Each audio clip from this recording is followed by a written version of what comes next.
Frecuencia Ciencia. Informativo sonoro hacia el conocimiento.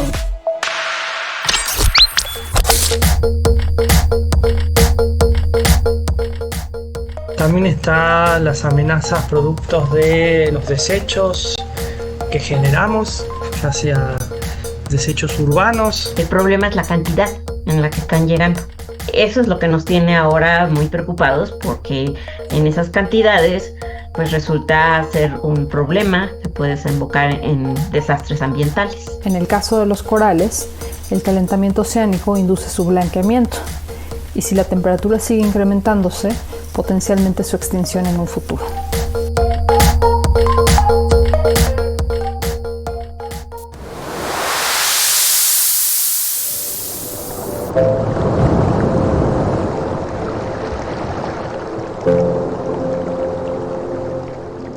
Océanos.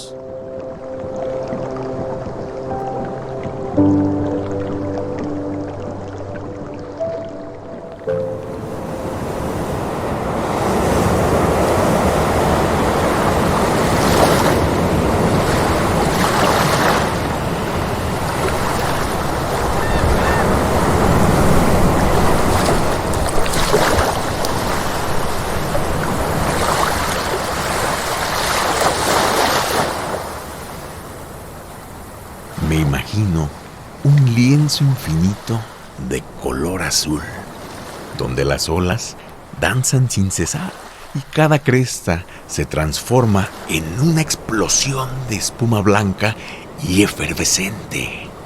¡Es inmenso! Cubre el 70% de la superficie terrestre. El océano es un verdadero pulmón para la Tierra. La mitad del oxígeno que necesitamos para vivir proviene directamente del Gran Azul. Constituye una de las mayores reservas de la biodiversidad que existen, siendo el hogar de más de 250,000 especies ya identificadas. Y aún faltan conocer 2/3 de especies marinas del mundo. ¿Cuántos secretos esperan ser descubiertos? ¿Qué te parece si escuchamos al oceanólogo Cristian Salvadeo para profundizar acerca de la importancia de los mares? Es profesor de la Universidad Autónoma de Baja California Sur.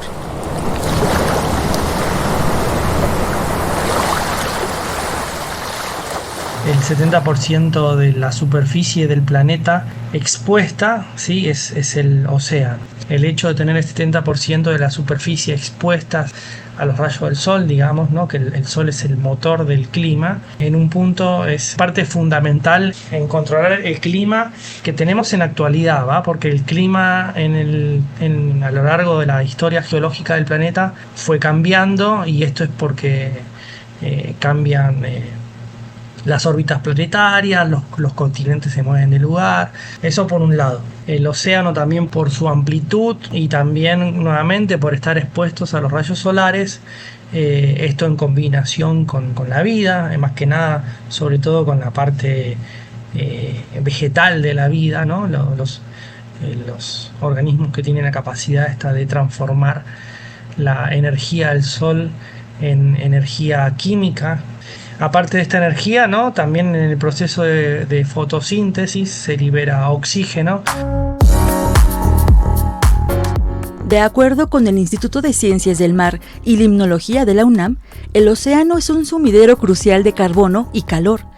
Absorbe más del 90% del calor emitido por los gases de efecto invernadero. Y el 30% de las emisiones de dióxido de carbono provocadas por la actividad humana. Esta capacidad asombrosa lo convierte en un aliado indispensable en la lucha contra el calentamiento global. Es cierto que los ciclos climáticos son inherentes a la historia de nuestro planeta. Sin embargo, en las últimas décadas, la intervención humana ha disparado y acelerado de manera sin precedentes el cambio en la temperatura global. Precisamente, acerca de este incremento nos habla la doctora Carol Hernández, investigadora del Programa Universitario de Bioética y coordinadora del Área de Investigación Bioética Ambiental, Cambio Climático y Sistemas Agroalimentarios de la UNAM. El calentamiento global es un proceso de incremento de la temperatura del planeta Tierra resultado de las actividades humanas que generan gases de efecto invernadero. Estos gases se acumulan en la atmósfera y absorben parte de la radiación solar, provocando el calentamiento, lo que denominamos el efecto invernadero. El año pasado, en 2024, la temperatura global del planeta alcanzó un promedio anual de 1.29 grados centígrados, lo cual significa que ha sido el año más caliente desde 1850. Y el 90% del calentamiento global está ocurriendo en el océano. El planeta, por supuesto, tiene sus propios sistemas de estabilización y absorción de gases de efecto invernadero, siendo dos de los más importantes los bosques y los océanos. Sin embargo, los seres humanos hemos generado un fuerte desequilibrio en esos sistemas reguladores. Por ejemplo, el cambio climático tiene impactos muy significativos en los océanos, como son el calentamiento de las aguas oceánicas, su acidificación, el incremento en el nivel del mar, la alteración de la circulación oceánica y la reducción de los niveles de oxígeno. En el caso del calentamiento de los océanos, este se genera porque los océanos absorben una mayor proporción del exceso de calor generado por los gases de efecto invernadero.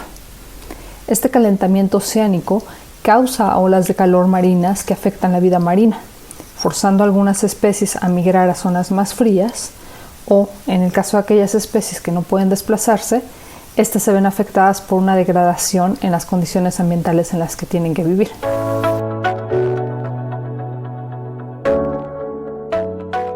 ¿Qué nos dice el oceanólogo Cristian Salvadeo sobre la crisis térmica marina? Las amenazas que se enfrentan los océanos son múltiples fuentes, multifactorial se podría decir, y sobre todas están relacionadas con la actividad del hombre. Y las amenazas van desde el aumento de la temperatura global por acumulación de gases de efecto invernadero, que eso también viene asociado a la acidificación de los océanos, sí, porque se diluye el dióxido de carbono. También están las amenazas productos de los desechos que generamos, ya sea desechos urbanos, ahí estoy hablando de todo lo que genera en una casa, desde empaques de comida, envases de refrescos, de agua, de lo que sea, ¿no? Toda la parte de plástica, todo esto que también tarda mucho tiempo en degradarse. Muchos de los plásticos que usamos cada día acaban en nuestros mares y océanos. Sí, el plástico es muy persistente y se dispersa fácilmente.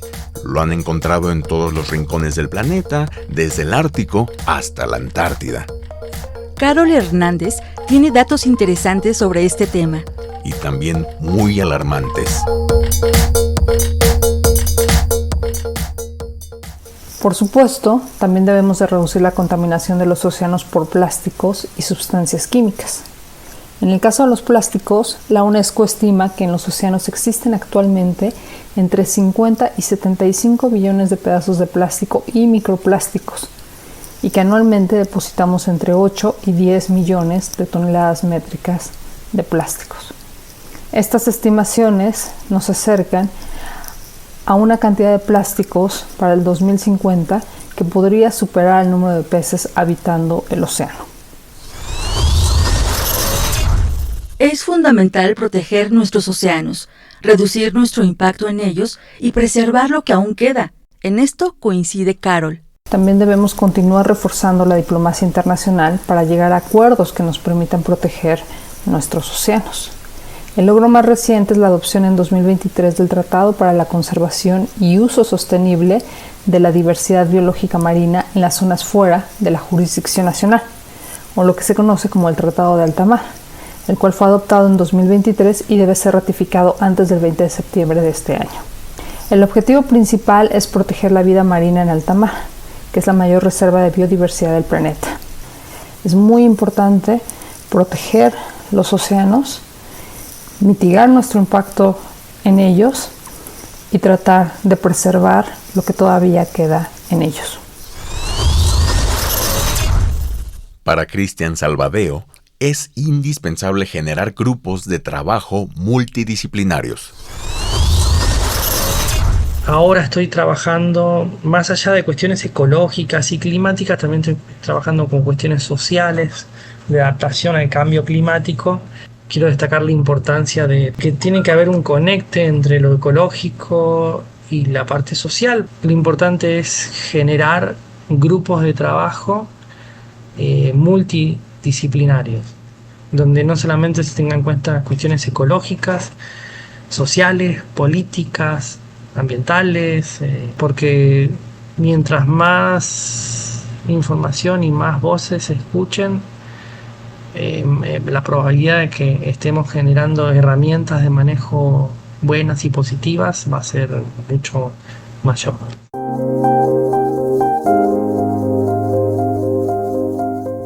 Hay muchas maneras en las que podemos ayudar a salvar los océanos. El Fondo Mundial para la Naturaleza, conocido por sus siglas en inglés WWF, recomienda evitar los plásticos desechables, como las botellas de agua, envases y bolsas de plástico, las pajillas o popotes. reducir las emisiones de carbono. Empecemos en el hogar. Hay que apagar las luces y desconectar los aparatos electrónicos cuando no los estemos usando. Me encantaría saber qué piensan los niños. Aquí están, ponte atento. Me llamo Reni. Está mal que contaminen el mar. Se pueden morir los animales y lo más importante es que lo que tira las personas, su basura en el mar, contaminan a los animales, como a los peces, como a las tortugas y los tiburones.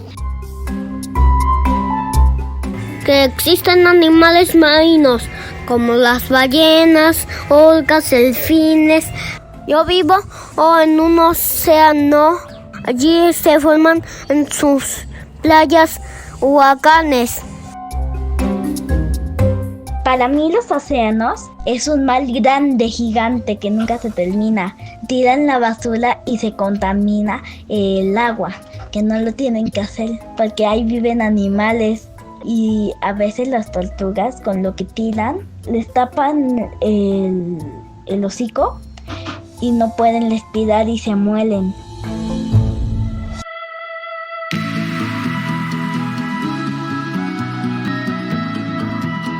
Los muros de la escuela primaria Comodoro Manuel Azueta Perillos cobraron vida de una manera asombrosa. Ahora son un inmenso océano, poblado por imponentes ballenas, un pulpo juguetón y una apacible tortuga. Todo en un estallido de color. Los alumnos se apropiaron de este espacio y dejaron un pedacito de su imaginación en cada trazo. El mural estuvo coordinado por científicos de Arrecife Escolar y Jardín del Pulpo, con la participación de Planeteando, colectivo del que forma parte la bióloga especializada en ciencias ambientales e ilustradora Carla Chávez, quien nos platicó del proyecto. Este mural no nada más es marino, también tiene terrestre y de manglar, porque, como a los biólogos nos encanta decir, México es un país megadiverso. Y pues decidieron mostrar esta belleza en las paredes de la escuela. Interés común es el de promover el cuidado del medio ambiente desde una perspectiva diferente, en este caso desde el arte, acercando a las infancias pues a conocer ecosistemas y animales que difícilmente podemos encontrar en la ciudad. Además de apreciar la belleza de la biodiversidad, los niños también participan en la elaboración del mural, generamos un sentido de comunidad en su escuela, de pertenencia y de cercanía con la obra que van a ver todos los días en la escuela. Entre risas y música, Carla vivió una gran aventura compartiendo momentos con niños de todas las edades. En la primera visita que tuve, conocí a los grupos de niños mayores que son de cuarto, quinto y sexto. Pues más de uno estaba muy intrigado por las especies marinas porque sentían que estaban viendo como criaturas de otro planeta, ¿no? También el hacerles saber que su pasión por la naturaleza puede convertirse en investigaciones científicas formales. Carla siente una profunda pasión por la divulgación científica. Y su experiencia en el mural escolar le permitió no solo inspirar, sino también aprender de los niños más pequeños. Conocí a los niños de primero, segundo y tercero de primaria, donde pues la charla fue más cortita, pero estuvimos jugando y ahí detectamos que tienen una muy buena noción de a dónde pertenecen los grupos de organismos, dónde viven y qué problemas ambientales están enfrentando sus hábitats. Nos sorprendimos mucho porque, pues querramos o no, el mundo digital ya es una referencia y aprendimos que ahora consumen mucho contenido de series, películas y videojuegos con tintes científicos. Entonces creo que ahí es un área de oportunidad para nosotros en que debemos de actualizarnos, conocer y detectar si, uno, la información es cierta o adecuada, y dos, como un método eficaz de abrir la conversación, porque pues a la mayoría de niños y niñas les gusta sentirse escuchados, hablar de sus intereses y de las cosas que ya conocen. A través de este mural de casi 50 metros cuadrados, los alumnos de la escuela primaria Comodoro Manuel Azueta Perillos se sumergieron en el fascinante mundo de los ecosistemas marinos. Descubrieron la belleza e importancia de la vida acuática y entendieron que pintar el mar es empezar a protegerlo.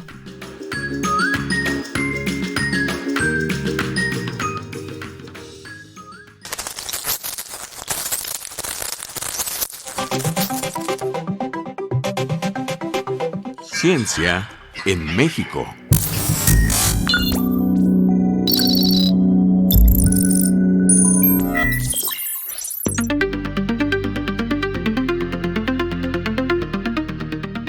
En las costas de Puerto Nuevo, en Baja California, se gesta el Parque Submarino Rosarito, resultado del hundimiento controlado del buque Uribe 121, donado por la Armada de México para convertirse en un refugio vivo de especies marinas. Es lo que se conoce como un arrecife artificial, iniciativa de la Fundación de Arrecifes Artificiales de Baja California, que preside Francisco Javier Ucel Heredia. Ustedes han de haber oído que los barcos se hunden para hacer arrecifes artificiales. Entonces aquí en Baja California empezamos con este barco, Uribe 121, un barco de la Armada de México que donó la Armada al pueblo de Rosarito para crear este parque submarino. El único lugar donde había comida, musgo, era ahí. Y inmediatamente llegó un pez. Ese es el primer día del hundimiento, ahí está el pez que llegó a comer ya, y ahí lo estuvimos siguiendo más o menos como 4 meses. A los 4 meses nos desapareció porque es un Garibaldi que cambian de color, entonces ya no lo supimos dónde quedó. Ahí tenemos 3 escotillas que son parte del barco, es lo único que nos quedó del barco, aunque teníamos muchísimas más piezas. Pero este museo ya se había intentado abrir como lo estamos haciendo hace 5 años, el 21 de abril. Pero vino la pandemia y entonces ya no lo pudimos abrir y se quedó aquí.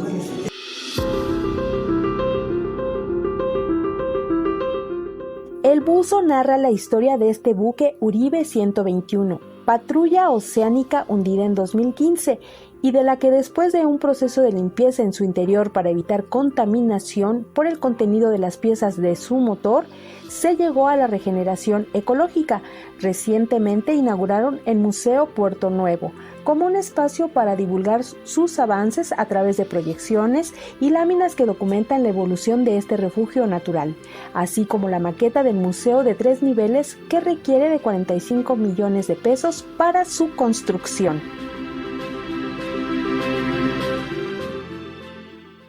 Se llama Museo Puerto Nuevo y la idea es construir aquí 3 niveles, por eso esas boyas que se ven ahí de concreto son las pilastras donde están las anclas de la cimentación de este edificio. Entonces esa es la primera parte que estamos abriendo y esta zona de aquí es el área de donde vamos a platicar del proyecto Parque Submarino Rosarito, que es un parque que se crea al hundir el barco Uribe 121.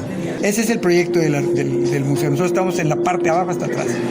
Ese túnel que está ahí es un túnel que tenemos diseñado para que los niños vayan pasando ahí y que en video de cámaras y con aire acondicionado puedan sentir como que están en el frío del mar y viendo cómo están los peces y todo ese rollo. ¿Será interactivo como están interactivo, completamente interactivo, ¿no?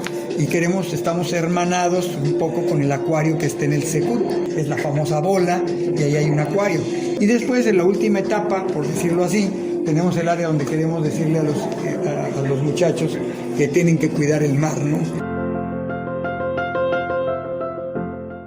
Entusiasta refiere que el proyecto ejecutivo está listo, falta reunir el recurso, por lo que lanza una osada invitación al artista Leonardo DiCaprio, quien filmó en aguas de Rosarito la taquillera película del Titanic que se estrenó en 1997 y de quien se sabe es un ambientalista que dona $3 millones al año para estas causas.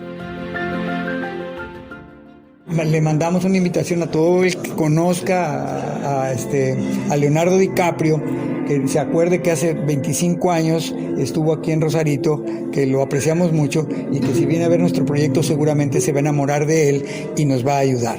¿El proyecto de qué, dígale? El proyecto del Parque Submarino Rosarito, de la creación de arrecifes artificiales. Para Frecuencia Ciencia, Alejandra Leal Miranda.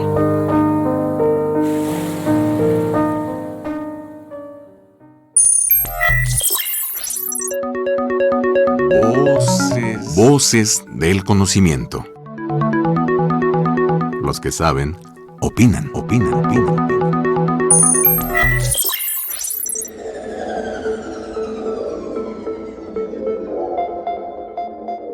En los últimos años, hemos visto un aumento inusual y masivo del sargazo, especialmente en el Caribe mexicano y otras costas del Atlántico. Platicamos con la maestra en ciencias, Gabriela Gómez Rodríguez, investigadora del Laboratorio Nacional de Observación de la Tierra de la UNAM. Muy buenos días, doctora. Buenos días, un placer estar con ustedes. Últimamente ha estado sonando demasiado noticias en torno a esta problemática del sargazo, pero ¿nos podría explicar qué es en realidad el sargazo, estas algas, qué son? En efecto, como tú dices, son algas que van flotando en el océano y son algas macroscópicas, es decir, algas grandes. Son unas algas de color café o pardo que van flotando en las corrientes del océano. ¿Cómo se produjeron estas algas? ¿Cómo llegaron hasta aquí a México? El problema actualmente no es tanto que lleguen a México, porque siempre han llegado a México. El problema es la cantidad en la que están llegando. Eso es lo que nos tiene ahora muy preocupados, porque en esas cantidades pues resulta ser un problema que puede desembocar en desastres ambientales. ¿Estas algas desde dónde vienen? Originalmente estas algas eran parte del cinturón del conocido mar de Sargazo, que por cuestiones ambientales de alguna manera salieron de esa zona y en parte por el calentamiento del océano, por cambios en corrientes y migraron hacia el sur, porque el mar de Sargazo está, pues digamos, enfrente de Estados Unidos, entre Estados Unidos y Europa, ¿no? Ese mar de Sargazos que ahora se extiende hacia el sur en un cinturón que baja hasta la altura más o menos al norte de Brasil y que al llegar a esas aguas cálidas con muchos nutrientes, porque producto de la actividad humana y que nutren el océano, hacen un océano que tiene demasiados nutrimentos de manera artificial, como cosas como fertilizantes, que se juntó con cuestiones de calentamiento del océano, de otro tipo de nutrientes que, fíjense, es el polvo del Sahara, pero eso es un alimento extra. Entonces, sargazo viene flotando desde Sudamérica y llega a las costas del Caribe mexicano, por ejemplo, y sigue hacia el norte, hacia Cuba y hacia la Florida. Y si se acumula, ¿qué es lo que ocurre? ¿A qué nos afecta, no sé, en lo local, a la fauna, a la flora? ¿En qué afecta este sargazo? Dios tiene afectaciones de muchas maneras distintas. La primera afectación es en su paso, pasa encima de los arrecifes de coral. Los arrecifes de coral están en aguas que son muy claras y por lo tanto tienen mucha iluminación, mucho sol. A la hora de que lo del sargazo pasa y permanece algún tiempo encima de los arrecifes de coral, pues los afecta. La segunda afectación es, bueno, llega a las playas, ese sargazo en las playas se empieza a acumular, se descompone, huele mal, tiene algunos gases que pueden llegar a ser tóxicos en grandes cantidades. ¿Qué hacen con la mayor parte de los hoteleros? Por ejemplo, recoge ese sargazo, pero ¿qué se hace con ese sargazo En algunas ocasiones, pues se deposita en tiraderos de basura, pero ese sargazo viene mojado. A la hora de estar mojado, se va secando y el líquido se van infiltrando en el suelo, porque resulta que en la península de Yucatán el suelo es muy poroso. Es por eso que no hay ríos en la superficie, sino que el agua va por ríos subterráneos y tiene esas aberturas que son los cenotes. Entonces, es un problema por muchos lados que se les vea. No pensemos nada más en el sargazo, pensemos en cuestiones ambientales de todo tipo. El tener buenas prácticas de cosas cotidianas, ese tipo de prácticas, si bien no van a solucionar el problema del sargazo en concreto, van a hacer que esos problemas como el del sargazo sean menores a futuro. Entonces, todos debemos de cobrar conciencia de que todos en una mínima parte, aunque si se quiere, pero somos parte del problema. Si están recolectando el sargazo, ¿cómo pueden hacer uso de todas estas algas? ¿Las pueden transformar en algo? Sí, de hecho, se puede transformar en combustible, se puede transformar en algunos productos químicos que sirvan pues de fertilizantes, en cuestiones cosméticas, por ejemplo. Y retomando esta parte, por ejemplo, nos ha mencionado países del Caribe, Brasil y nuestro propio México. ¿Cómo se está involucrando el gobierno o se está haciendo algo entre las diferentes naciones? Bueno, yo trabajo en cuestiones de percepción remota, es decir, con imágenes de satélite. Trabajamos en el monitoreo, la alerta temprana. Entonces sabemos muchos grupos que trabajamos eso, no solamente desde la UNAM, sino de otras instituciones como CONAVIO, como ECOSUR, como muchas instituciones que han hecho aportes. Se están organizando ya de qué manera se pueden tener plantas para procesar, porque no es tan sencillo. O sea, tienes que colectar el sargazo, tienes que llevarlo a un lugar, un sitio de disposición que sea adecuado y que permita que eso sea el insumo para un proceso industrial.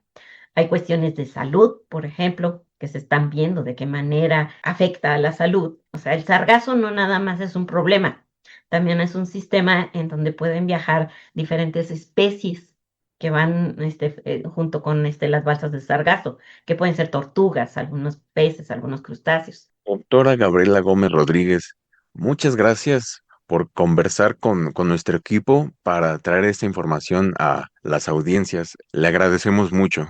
Gracias por la invitación.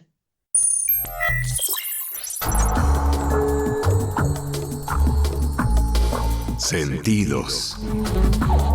Ciencia y cultura en frecuencia.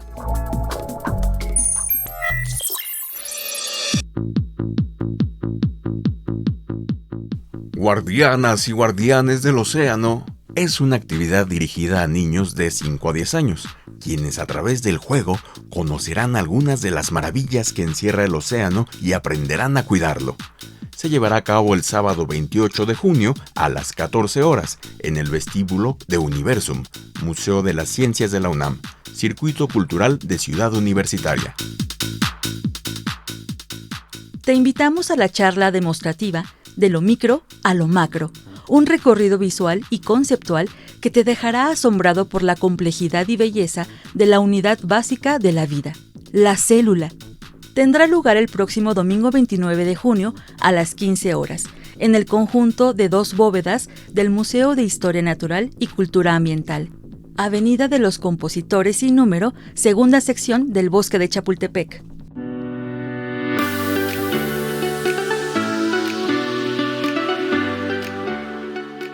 Así concluimos esta edición de Frecuencia Ciencia. Queremos seguir en contacto contigo. Búscanos en redes como @frecuenciaciencia o comparte tus ideas y sugerencias en el 55 12 33 29 15. Gracias por estar con nosotros en Frecuencia Ciencia. Sintonízanos el próximo martes a las 7:30 de la mañana. Tendremos otro tema de interés. Participamos en la realización Carla Núñez, Guión, Claudia Guzmán. Musicalización Rosa Moreno. Asistencia de producción, Marimar Dávila. Operación técnica en estudio, Fructuoso López y Antonio Fernández. Conducción, Carla Núñez y Óscar Solís.